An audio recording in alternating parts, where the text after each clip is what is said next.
एक विश्वास, ये शरीर चले, समय अच्छा चले तो परमात्मा की भक्ति भी करो और परिश्रम भी करो, मेहनत करो।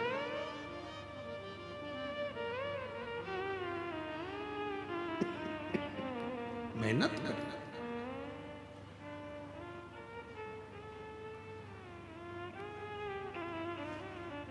कल जो परसों एक लेटर भेजा गया था उसमें प्रश्न था, तीसरे दिन की कथा, तीसरा प्रश्न,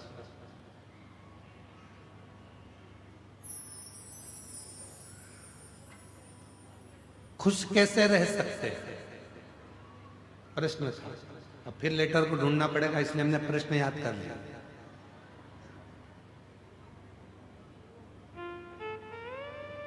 अठारह प्रश्न है, 18 प्रश्न में से तीसरा प्रश्न है, खुश कैसे रह सकते हैं।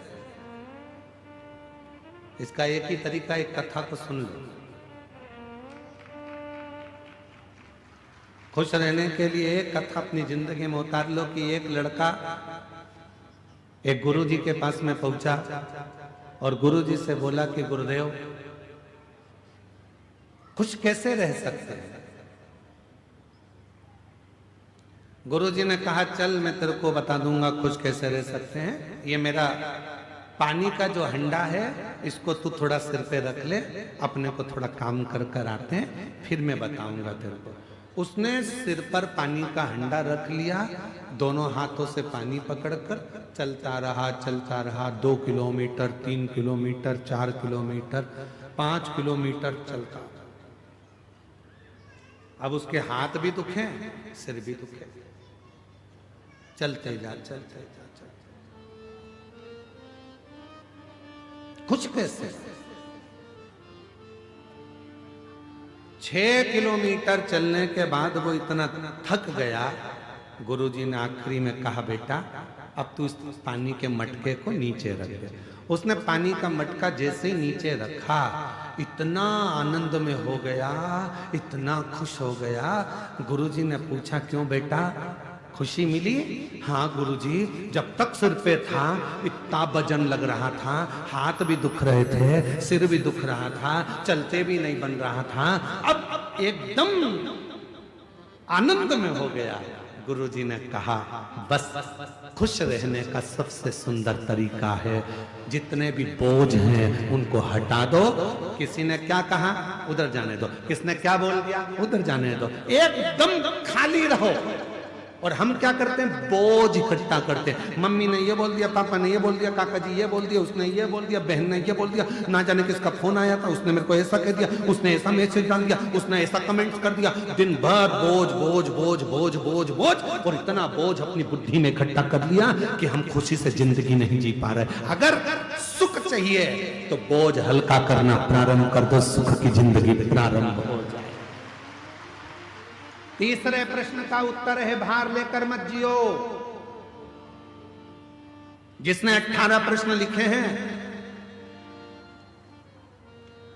7 दिन में हमको उसका इंतजार है।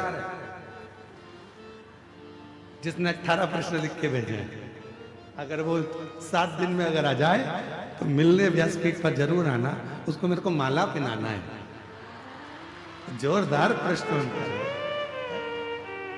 आजा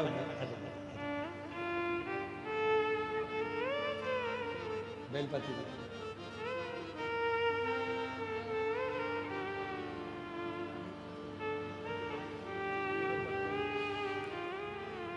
आप ही हैं नीतू चौहान। नीतू चौहान जी, इन्हीं के भाई का जब लगा है घर जोर, उस पर भरोसा। खुश कैसे रहे, तीसरा प्रश्न था। बस खुश रहने का सबसे सुंदर तरीका है अपने भार को हल्का करो। भार को, मोबाइल किस किस के पास है, दिखाना नहीं, रख लो, बस हाथ उठा लो। कौन सी कंपनी का है उससे भी मतलब नहीं है, बस हाथ उठाओ, किस किस के पास मोबाइल है। हाँ रख लो, हाथ रख लो, ठीक है।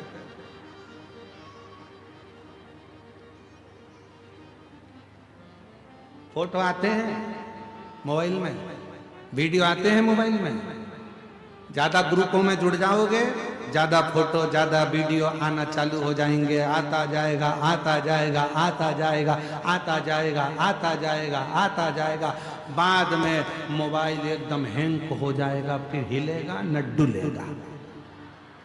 बोलो बोलो, सही है कि गलत है? ना हिलेगा न डुलेगा।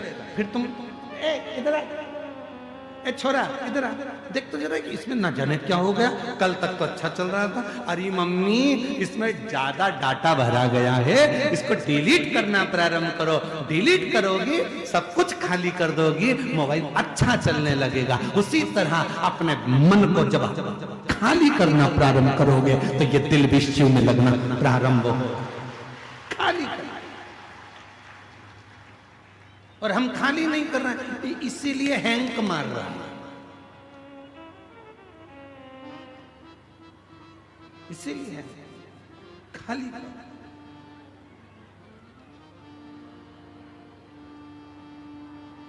काम काम की चीज रखो जो तुम्हारे काम की है, बाकी का क्या रखा।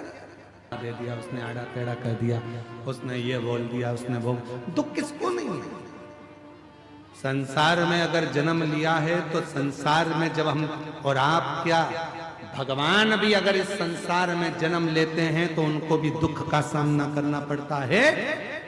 कर्म का भोग सबको भोगना पड़ता है। और हम पहले भी कहे, आज फिर कहते हैं, तुम्हारे घर के माता पिता से नहीं डरना, मत डरो। गुरु से नहीं डरना, मत डरो। संतों से नहीं डरना, मत डरो। तुम्हारे घर के बुजुर्गों से नहीं डरना, मत डरो। रिश्तेदार से नहीं डरना, मत डरो। नातेदार से नहीं डरना, मत डरो। मंत्री संतरी कलंतरी से नहीं डरना, मत डरो। किसी से नहीं डरना, मत डरो। परमात्मा से भी नहीं डरना, मत डरो। गुरुओं से नहीं डरना, मत डरो। धर्म शास्त्र से नहीं डरना, मत डरो। पर इतना याद रखना, अपने कर्म से जरूर डरना, क्योंकि कर्म का भुगतान तो भगवान को भी भोगना पड़ता है। कर्म का भोग तो परमात्मा को भी भोगना पड़ता है, उनको भी।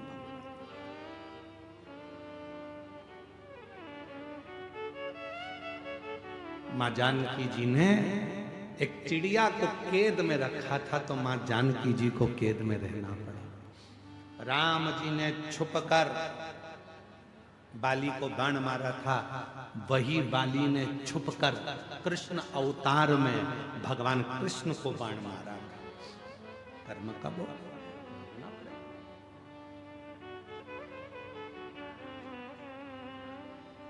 कर्म का भोग तो परमात्मा को भी भोगना पड़ता है। परमात्मा किसने नहीं भोगा, किसने?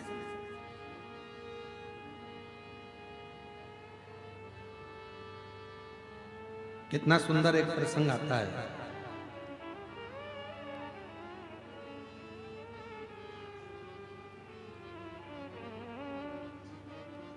एक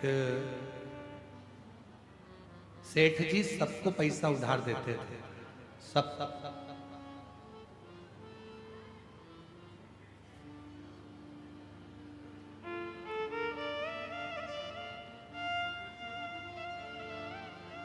सेठ जी सबको पैसा उधार देते थे, सबको।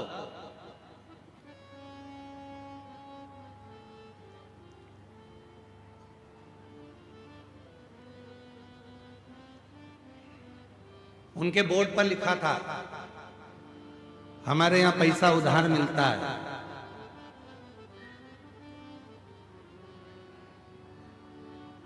जीते जी दे देना, नहीं तो मरने के बाद दे देना। बोर्ड पे लिखा था। और गिदम में भी कोई हो ऐसा तो जरूर बता देना। एक सेठ जी के दरवाजे पर लिखा था, हमारे यहां पैसा उधार मिलता है, जीते जी दे दो, नहीं तो मरने के बाद दे देना। 2-3 चोरों ने विचार करा कि यार सेठ जी के पास बहुत पैसा है, बहुत पैसा। एक काम करते हैं कि ये सबको उधार देता है, कौन उधार मांगे? एक काम करते हैं, आज इसकी तिजोरी का पूरा माल निपटा जाता है, सब चुरा लेते हैं। जब इतना पैसा है और सबको उधार देता है तो सब चुरा लेते हैं, सारा के साथ।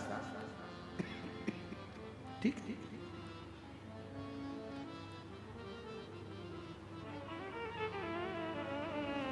चोरों ने विचार करा आज रात्रि को सेठ जी के तिजोरी में से माल चुराना,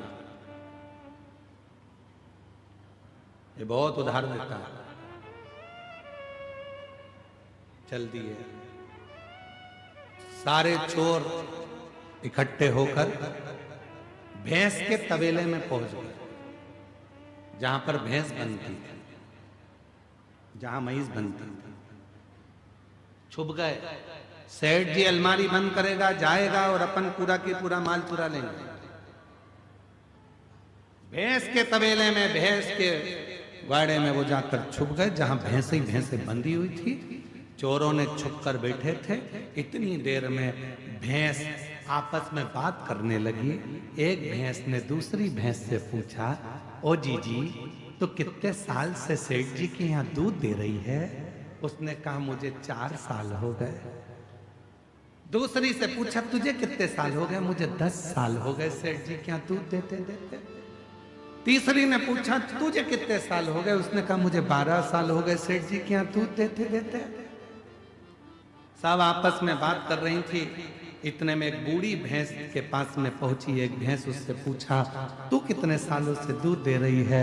कि मेरी पूरी जिंदगी यही दूध देते देते निकल गई। सेठ जी नोच नोच के दूध निकाल लेता है। तो उसने पूछा बूढ़ी भैंस से, एक बात बता, आखिर अपन सब सेठ जी के घर में इतना दूध क्यों दे रहे हैं? कि सेठ बहुत समझदार है, उसने दरवाजे पर लिख कर रखा है उधार लिया है, जीते जी दे दो नहीं तो मरने के बाद देना। मैं जीते जी नहीं दे पाई, इसलिए मरने के बाद भैंस बन के निचोड़ निचोड़ के निकाले जा रहा है, सारा दूध निकाले जा रहा है सारा। इसलिए मेरी जीजियों मेरे जी जाओ, सावधान इंडिया, सावधान हो जा। किसी का लिया है तो दे दो, नहीं तो मरने के बाद वो नोच नोच के निकालेगा। फिर अगला जन्म ना जाने कौन सा होगा और हमको चुकाना पड़ेगा। भगवान की कृपा है जो अच्छे कुल में जन्म लिया, भगवान की कृपा है अच्छे घर में जन्म लिया, भगवान की कृपा है अच्छी पत्नी, अच्छे बच्चे मिले, भगवान की कृपा है जो 2 रोटी खाने को मिली, भगवान की कृपा है जो पूरा शरीर अच्छा दिया, और भगवान की कृपा है जो कहीं अच्छे लोगों से मिला दिया, ये उसकी कृपा है। इसलिए प्रयास करो कि अच्छा कर्म कर कर जाना, बुरा कर्म कर कर उसके सामने पहुंचो तो मुख दिखा सको, मुख दिखा सको। कर्म कितना सुंदर व्याख्यान। कश्यप बाबा का कथा आती है, कश्यप ऋषि की कथा आती है। कश्यप बाबा स्वयं एक यज्ञ की रचना करे और उस यज्ञ की रचना करने में कश्यप बाबा को गौ माता की जरूरत पड़ी कि गाय लाओ, यज्ञशाला में बांधना है। कश्यप ऋषि गाय लेने के लिए वरुण देवता के पास चले गए। वरुण जी गाय चाहिए। वरुण जी ने कहा कश्यप बाबा गाय तो दे दूंगा, पर गाय के बछड़े भी हैं, इनको भी लेकर जाओ। कश्यप ऋषि ने कहा मुझे गौ माता से मतलब है, मुझे बछड़े से कोई मतलब नहीं, मुझे बछड़ा नहीं चाहिए। खूब समझाया वरुण बाबा ने, पर नहीं माने कश्यप ऋषि। आखिरी में फिर यज्ञशाला में पहुंचे। विद्वान ब्राह्मणों ने कहा इस यज्ञ को पूर्ण करने के लिए गौ माता की जरूरत है, गाय ला कर दो। कश्यप ऋषि गए, आधी रात को वरुण जी की गौशाला में जाकर गौ माता को खोल कर लेकर आ गए। उनके बछड़े रंभाने लगे, चिल्लाने लगे बछड़े। जब गौशाला में से बछड़े की आवाज आई, वरुण जी दौड़ कर गए। जाकर देखा बछड़े रो रहे थे। क्या हुआ? गौशाला में जाकर देखा तो गाय नहीं थी, पर बछड़े थे। मालूम पड़ा कि कश्यप ऋषि यज्ञ को कराने के लिए गाय लेकर चले गए। बछड़े खोलकर कश्यप बाबा के यज्ञशाला में वरुण जी पहुंच गए। वरुण जी ने कहा कश्यप बाबा आप यज्ञ करो, मना नहीं है, आप गौ माता को रखो, मना नहीं है, पर इन बछड़ों को भी साथ में रखो। गाय बिना बछड़े के कैसे रहेगी? बछड़े के बिना गाय सुनी और गाय के बिना बछड़ा सुना। कश्यप ऋषि नहीं माने। यज्ञ करने के लिए केवल गौमाता की जरूरत है, इसलिए गाय को रखूंगा, बछड़ा नहीं चाहिए। वरुण जी ने हाथ जोड़ लिए, आप या तो गाय वापस कर दो या फिर बछड़े रखो। पर कश्यप बाबा नहीं माने। आखिरी में वरुण जी जाते जाते कह दिया, सुनो कश्यप ऋषि, तुम ऋषि हो गए अपनी जगह के, संत हो गए अपनी जगह के, मैं वरुण आज श्राप देता हूं, तुम्हारा अगला जन्म वसुदेव के रूप में होगा। और जैसे मेरे बछड़े अपनी गाय के लिए रो रहे हैं, वैसे ही तुम भी अपनी औलाद के लिए रोओगे, और वो वसुदेव जी के